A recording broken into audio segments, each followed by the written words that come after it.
Allez-y. Alors, demain soir, Bezrat Hashem, c'est la fête de Yitro, la fête des garçons. D'accord? C'est une fête que Baruch Hashem aujourd'hui, elle prend beaucoup d'ampleur. À la base, c'était plutôt la communauté tunisienne qui faisait ça, et une partie donc de la communauté algérienne qui fait ce minag-là. Et aujourd'hui, Baruch Hashem, on voit que ce minag, il est en train de se propager partout. Alors maintenant, il faut comprendre pourquoi il se propage. Est-ce que vraiment, parce que les gens, ils aiment bien les fêtes? C'est vrai qu'aujourd'hui, avant on disait Saouda Titro, comment on disait, monsieur Dana? Shaouda, oui? Shaouda. Avant Shaouda, c'était de temps en temps. Aujourd'hui, Baruch Hashem, tous les Shabbats, les Saoudot et tout ça, mais bon, une Saouda doit avoir un sens. Et surtout cette fête de Yitro, elle a un grand sens. On va essayer, Bezat Hashem, de parler de l'origine, donc de ce minag-là, de cette fête-là. Et il y a même des petites halakhot concernant ça, surtout ce matin, beaucoup ils m'ont posé la question, est-ce que tahanoun ou pas tahanoun? C'est vrai qu'aujourd'hui on est tout bishvat. Alors je rappelle aussi qu'aujourd'hui, c'est la Iloula de Moreno Arabe, Rabbi Nun Houri, le fils de Rabbi Haim Houri, Zekhar Sadiq Kadosh Lebracha, c'était quelqu'un, un gaon Atsoum et un grand hassid. Alors maintenant, tout bishvat aussi, on ne fait pas tahanoun. Et maintenant les gens ils demandent, est-ce que demain on fait pas? On va laisser ça à la fin. On va commencer un petit peu. On va parler de l'origine de ce minhag ou cette fête de Yitro. Alors, quand est-ce que ça s'est passé? Alors, j'ai vu dans un livre qui rapporte le livre de Ali Hadas. Alors, vous connaissez tous le Ali Hadas, c'est de Rabbi David Sidvan. Il a fait un livre sur tous les minhagim de Tunis. On a parlé la dernière fois de Brit Kiouna, de Moreno Arabe, Rabbi Khalfouna Cohen. Ça, il a dit surtout les minhagim de Djerba. Il y a énormément de minhagim. Il y a aussi Rabbi David Sidvan, il a fait ce livre, Ali Hadas, un livre très intéressant. Il parle de tous les minhagim de Tunis. Et Rabotai, c'est vrai que ces livres-là, il faut les connaître un peu, parce que beaucoup de fois, dans des synagogues, on a l'habitude de faire, on n'a pas l'habitude de faire. Rabotai, il faut voir ce qui est marqué, et on le fait. Alors maintenant, on parlera un jour aussi sur les minhagim, Rabotai, c'est très intéressant comme thème, mais on va revenir. Alors, lui, il rapporte, il dit que l'année est à peu près l'année 1785. Alors, c'est rapporté que Moreno Arabe, Rabbi Yishaq Taïb, alors Rabbi Yishaq Taïb, on a parlé de lui, certains disent c'était l'oncle de Rabbi Taïb, certains disent c'était le cousin de Rabbi Taïb, en tous les cas c'était un rav à Tunis. Alors lui il dit, le Rabbi Yishaq Taïb, il a dit Ratson, que lui il était jeune, il a été touché par une épidémie en Tunisie, et il a été touché, il a dit qu'il y avait beaucoup d'enfants qui étaient ils sont morts à cause de ça, à cause de cette épidémie, et c'était une peste. Alors, et il a dit, qu'Akadosh Baruch m'aide, et je me lève et je serai en bonne santé, j'amènerai, pas un korban, mais j'amènerai un cadeau à Kadosh Baruch. Et c'était quoi le cadeau qu'il avait amené? Il a écrit le livre Ayrech HaShulhan. Donc c'est un livre exceptionnel, et donc pour dire que quoi? Donc ça c'est pour mettre un lien, donc on dit certainement c'était par rapport à ce lien de Yitro. Alors maintenant, certains ils disent pourquoi spécialement c'est le jeudi, certains ils la font jeudi après-midi ou jeudi soir, parce qu'on dit l'épidémie elle a commencé et elle s'est arrêtée le jeudi après-midi de Parashat Yitro. Alors maintenant, on dit c'était quoi le remède de cette maladie-là? Alors on raconte, alors que certains, ils ont conseillé de prendre un bouillon qui est fait à base de la viande de pigeon. Et il paraît, ça a vraiment, les enfants, ils ont guéri suite à ce remède-là. Alors c'est pour ça qu'aujourd'hui, dans la fête de Yitro, alors beaucoup, ils essayent de faire des pigeons. On va parler un petit peu de la Sirda, comment elle se déroule. C'est vrai qu'en France, c'est pas évident, même en Tunisie. À l'époque, les pigeons, c'était quelque chose de courant. Je me rappelle à Tunis, marché central. Donc c'était possible. Le shohet, donc ils prenaient, on lui amenait des pigeons et tout. En France, il y a un peu moins. Mais en tous les cas, aujourd'hui, il y a des gens qui prennent les coquelets. En tous les cas, c'est pour montrer que c'était quelque chose qui se faisait en miniature. Et alors la fête elle-même, comment elle se déroulait? Alors c'est marqué que les familles, elles préparaient beaucoup de mets et c'était spécialisé surtout pour les enfants. On appelle ça la fête des garçons. On a parlé la dernière fois la fête des filles, c'était à la fin de la fête de Hanouka, c'est Rosh Chodesh Tevet, et on dit, donc jeudi soir de Parashat Yitro, c'est la fête des garçons. Alors maintenant, il n'y avait pas seulement le pigeon qui prenait une bonne place donc dans cette séance-là, on dit même la table. Tout est fait avec des miniatures. Il y avait un service avec des petites assiettes, des petits verres. Les couverts aussi, ils étaient en petit. Pourquoi? Pour montrer à l'enfant, voilà, regarde, ça c'est une fête qui est pour toi, encore la bouteille. Un message très très important. On l'a dit la semaine dernière dans Parashat Bo, où le Ma'at s'appelle Kadosh Baruch Hu. Il a fait des nissim viniflaot pour intéresser les enfants. Alors c'est pareil aussi. Alors quand on veut faire une fête pour intéresser l'enfant, des fois il te dit voilà, viens mon fils, ce soir il y a la fête. Il dit Baruch Hashem, tout le temps, toute l'année c'est les fêtes. Mais là il va voir, ça change. Comme la Gemara la Chal dit, Yihalqu egozim, ou klayot pour les enfants, alors pour les intéresser. Alors c'est pareil aussi. Ici aussi on a fait une fête à travers laquelle l'enfant il va s'intéresser et il va vouloir assister. Mais il y a un message qui est derrière et on va essayer de voir donc c'est quoi le message qui sort derrière cette fête-là. Maintenant, j'ai parlé un petit peu de ce que tout le monde connaît. Les gens, ils savent que Seudat Yitro, ça se passe de cette manière-là suite à cette épidémie. Alors, Moreno Arav Rabbi Chalfon HaKohen, il dit que ce minhag de Seudat Yitro, il est arrivé à Djerba. Ça veut dire qu'à la base, à Djerba, il ne faisait pas vraiment, mais ça a commencé à se faire aussi à Djerba. Et Baruch Hashem, aujourd'hui, si vous allez, même à Djerba, dans la communauté djerbienne, aujourd'hui, ils la font, mais vraiment, ils lui donnent beaucoup de haracha. On parlera de ça dans la suite, avec Moreno Arav Rabbi. Et surtout, c'était dans le Talmud Torah, dans le Bet Sefer. Alors, ça se passait là-bas. Alors, maintenant, il dit, c'est quoi l'origine de cette fête-là? Alors, lui, il dit, il a entendu que certains, ils disent, ça, c'est en souvenir de la Seouda qu'il a organisé Yitro à Moshe et Aharon, comme on voit à la fin du passage de Rishon, il dit, Yitro, il a fait une Seouda, Moshe Lefneha Elohim. Et la Gemara, la Rashi là-bas, il dit que tout celui qui organise une Seouda pour les Talmidei Hachamim, comme c'est la fait pour la Shechina, pour dire l'importance des Talmidei Hachamim. Rabbi Chalfon, il dit la vérité, ce terme-là, il me plaît pas trop. Quoi? Dis-moi, parce que Yitro, il a fait une Seouda, nous aussi, on va faire des Seoudot. Il n'y a pas de fin. Alors les Seoudot dans la Torah et dans le Navi, ça ne manque pas. Il dit, pour lui, ce terme-là, il est un peu léger. Mais il donne une autre raison. Il dit pourquoi? Il dit que Behemet, pourquoi on fait donc cette fête, surtout à la Yeshiva, au Talmud Torah pour les enfants? Parce que ce Shabbat, il va y avoir un événement exceptionnel. C'est quoi l'événement exceptionnel? C'est qu'on va lire Aser Tadibrot, la réception, le don de la Torah. Et il dit ça, oui, ça c'est un événement, c'est quelque chose, c'est un événement sur lequel on doit vraiment mettre en place. Malheureusement, des fois, vous allez dans même un sillon.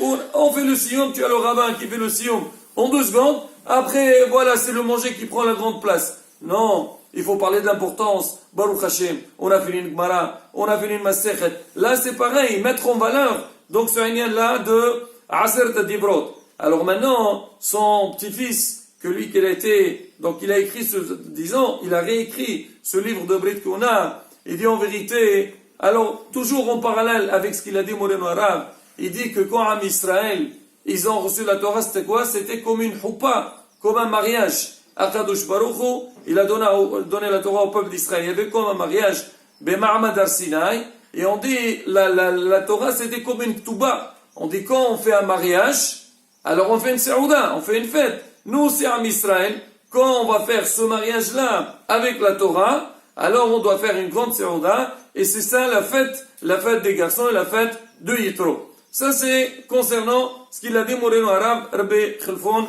HaKohen, Kadosh Bracha. Moreno Arav, Rabbi Bougit Saadon. Alors, Rabotai, j'introduis quand même, pour dire que Rabbi Bougit, bien sûr, Baruch Hashem, Zachinu, on a mérité de le connaître, on a vu sa grandeur, sa puissance, aussi ses sfarim et tout. Alors c'était quelqu'un aussi qui donnait beaucoup pour le hinour, pour l'éducation des enfants. Il fait tout pour lui, ça passe avant tout. Et il prêtait une grande attention à cette fête de Yitro. Moi je me rappelle, alors le Rav, il partait en Israël 2 fois dans l'année, il était toute l'année dans la communauté, il allait en Israël. Quand il vient souvent, il vient juste avant la fête de Yitro. Mais il venait avec une valise pleine, c'était quoi? Il amenait des cadeaux pour les enfants. Alors on demandait aux enfants de faire des vrais Torah, et chacun, je me rappelle une fois, chacun il a donné un talit. Alors il a toujours voulu, et il avait une simha exceptionnelle à travers cette fête de Yitro. Alors qu'est-ce qu'il dit Moreno Arabe, sur la fête de Yitro? Alors il dit la première des choses, il dit, chez nous, à Djerba, on n'appelle pas cette fête sur des Yitro, on l'appelle Htimat Yitro. C'est quoi Htimat Yitro? On dit Htimat Yitro, le mot Hatima. Alors le Hatima c'est clôture, et ça a aussi le sens de signature. On dit pourquoi on appelle Hatimat Yitro? On dit le mot Yitro. Yitro c'est qui? C'est le beau-père de Moshe. Alors on dit que Yitro, dans cette paracha, il est venu chez Moshe Rabbeinu, il a signé le pacte comme quoi il va se convertir. On dit quand on a quelqu'un comme Yitro qui est entré dans le clan d'Israël, donc Yitro il a signé, il s'est converti, il a fait une grande fête. Pour nous c'est une joie. Bien sûr, comme quelqu'un de sincère, il va entrer dans la religion juive et qui porte alors quelque chose pour l'âme Israël, bien sûr c'est une grande simha. Le Rav dit aussi le mot Hatima, c'est comme un sillon.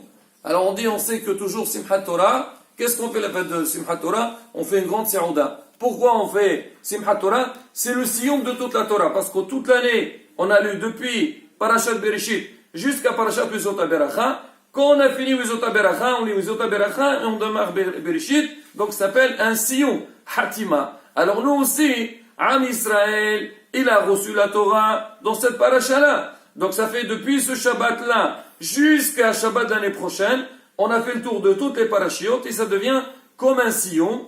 Et alors, puisque c'est comme un sillon, alors on fait cette fête de Yitro. Maintenant, pourquoi les garçons? On a parlé au début du cours, on a dit que parce que les enfants, ils ont été touchés, c'est pour ça qu'on leur fait la fête. Mais Rabotai, il y a aussi une raison qui est rapportée dans le Midrash. Il a toujours dit ça, Rabbi Bougid, mais je l'ai vu aussi, c'est marqué dans le Midrash. On dit que comme Moshe Rabbeinu, ala la Shamaim, ala la Marom, les Malachim, ils se sont opposés. Ils n'ont pas voulu le donner à la Torah. Et Baruch Hashem, Moshe Rabbeinu a réussi à les convaincre pour recevoir la Torah. À la fin, au moment que Moshe Rabbeinu, il devait partir, les Malachim, ils ont dit à Moshe, attends, Moshe, maintenant toi tu veux prendre la Torah, mais c'est marqué que la Torah, il faut l'étudier jour et nuit. Est-ce que vous, le clan d'Israël, vous allez pouvoir assurer ça et étudier la Torah jour et nuit? Moshe Rabbeinu n'avait pas de réponse, parce qu'il sait que les gens, ils ont besoin de travailler. Alors il y a la parnassa, il faut s'occuper de sa famille. Donc on ne peut pas être vraiment pleinement pour les mots de la Torah. Aujourd'hui, Baruch Hashem, il y a les avrechim qui étudient toute la journée. Mais Moshe Rabbeinu, donc, il a fallu qu'il donne une réponse. Il n'avait pas de réponse. C'est marqué que si Moshe ne donnait pas une réponse à cette question, ça pouvait le bloquer pour prendre la Torah. Alors c'est marqué à ce moment-là.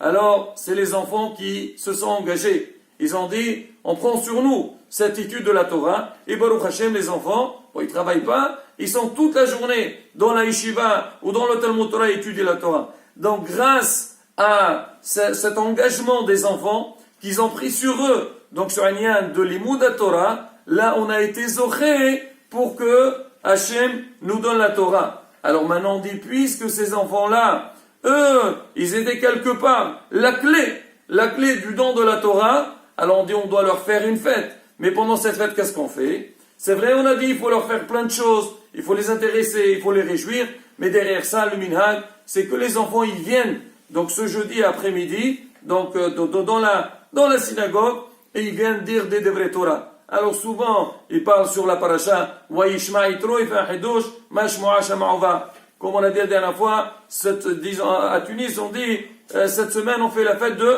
Shema Yitro. Quel rapport avec Shema Yitro? Il dit, ouais, Shema Yitro. Parce que tout le monde, les enfants, ils disaient ce Hidouche-là. Et là, Rabotai, c'est un message encore très très intéressant, c'est apprendre à l'enfant. L'enfant, vas-y, prépare un Hidouche. Et moi, je me rappelle, on nous disait, écoute, débrouille-toi, hein. Vas-y, tu prends le livre, même viens dire ce qu'il a dit Rachid. L'essentiel que l'enfant, il fait un effort. Si l'enfant n'a pas réussi à trouver un Hidouche, alors son rave ou son père, il aide pour faire un Hidouche. Mais pour dire que quoi, qu'il y a un grand message derrière ça, pour ce lien-là de l'éducation des enfants et mettre en valeur l'imoud à Torah dans le clan d'Israël. Rabotai, alors on a dit qu'on va parler un peu à la Tahanoun. Alors est-ce qu'on fait Tahanoun ou pas? On a posé la question à Moreno Arav Bébé Mazouz. Alors qu'est-ce qu'on fait pendant la fête de Yitro? Quand on fait Tahanoun, quand on ne fait pas? Alors Moreno Arav, il a répondu, il a dit, c'est que mercredi après-midi, c'est-à-dire la veille du jour de Yitro, on ne fait pas. Toute la journée de jeudi, on ne fait pas. Mais le soir, après Soudat Yitro, donc quand quelqu'un va faire Tarat Shema ou Tikkun Hasot, il peut faire Tahanoun. Ça, c'est le minhag de Tunis. Morena Rav Rabbi Bouguit Sa'doun, lui, il dit, non, on fait Tahanoun. Bon, cette année, il n'y a pas de problème. Aujourd'hui, c'est au Bishvat. On ne fait pas Tahanoun toute la journée. Alors demain, selon Morena Rav Rabbi Bouguit Sa'doun, demain matin, on fait Tahanoun, mais seulement demain après-midi, qu'on ne fait pas Tahanoun. Il dit, puisque l'événement, il s'est passé jeudi après-midi, le miracle, il s'est passé jeudi après-midi, alors seulement jeudi après-midi, on ne fait pas Tahanoun. Et surtout, que souvent, on faisait à la yeshiva, donc on fait la fête et en même temps on fait minha, on est vraiment dans la fête. Certaines communautés, en l'occurrence la communauté de Agabès, ils ne faisaient pas Tahanoun même vendredi matin. Donc ils faisaient le pont, surtout il y avait Shabbat, vendredi après-midi, donc ça ne pas ça. Bon voilà, raboter un petit peu les minagim. Maintenant, dernier point, très important, c'est la pièce montée. Ah, la pièce montée, rabotaille. Donc ça, c'est quelque part. Comment? Si quelqu'un, il oublie que cette semaine, c'est Yitro, alors quand il passe à côté des pâtissiers, alors où il voit les gens passer, oh, il a pièce montée, qu'est-ce qu'il y a? Depuis quand pièce montée? Donc le jeudi, ou déjà depuis le début de la semaine, il faut préparer. Alors c'est quoi ce régnan de la pièce montée? Rabotaï, ça aussi, il faut savoir, tout est basé, mais il faut savoir donner un sens à chaque chose. Alors pourquoi pièce montée? Si vous voyez un petit peu comment elles sont faites, les pièces montées, elles sont faites comme ça, comme une montagne. Voilà, Har. D'accord? Pour rappeler quoi? Le Har Sinaï. Et qu'est-ce qu'il y a dessus? Il y a dessus le miel qui pleure, qui coule. Alors pour dire que quoi? Ça c'est un minag qui est connu dans toutes les communautés. On dit qu'un enfant, il a appris les lettres, il commence à lire la Torah, alors on lui amène un gâteau, dans lequel on fait du miel, on lui met du miel, après il doit lécher donc le miel. On dit c'est pareil aussi. On dit à l'enfant, il faut que ce soit la Torah douce dans ta bouche. Et l'enfant qu'il a l'amour de la Torah. Et Bémet, si on regarde bien. Comment elle s'appelle cette fête, Gilan? Yitro. Alors le mot Yitro, il est composé de quoi? Il est composé par les lettres de HaTorah. On va voir ensemble. Le Yud de Yitro, on va le couper en deux. Ça fait He. Donc un He au début et un He à la fin. Après, tu as Tro, Ta, Urish, Waw. Ça fait Ta, Waw, ça fait HaTorah. Donc, pour dire que quoi? Donc, le moteur de toute cette fête-là, c'est quoi? C'est la Torah. Rabotai, comme on dit Baruch Hashem, la Torah, Derachea, Derchenoam, Vichol et Tivrotea Shalom. C'est vrai, il faut faire la fête. On nous pensait hier soir, il y avait tout Bishvat, on demande, voilà, les gens, ils amènent les fruits, et la simha et la joie, mais derrière, il y a des messages.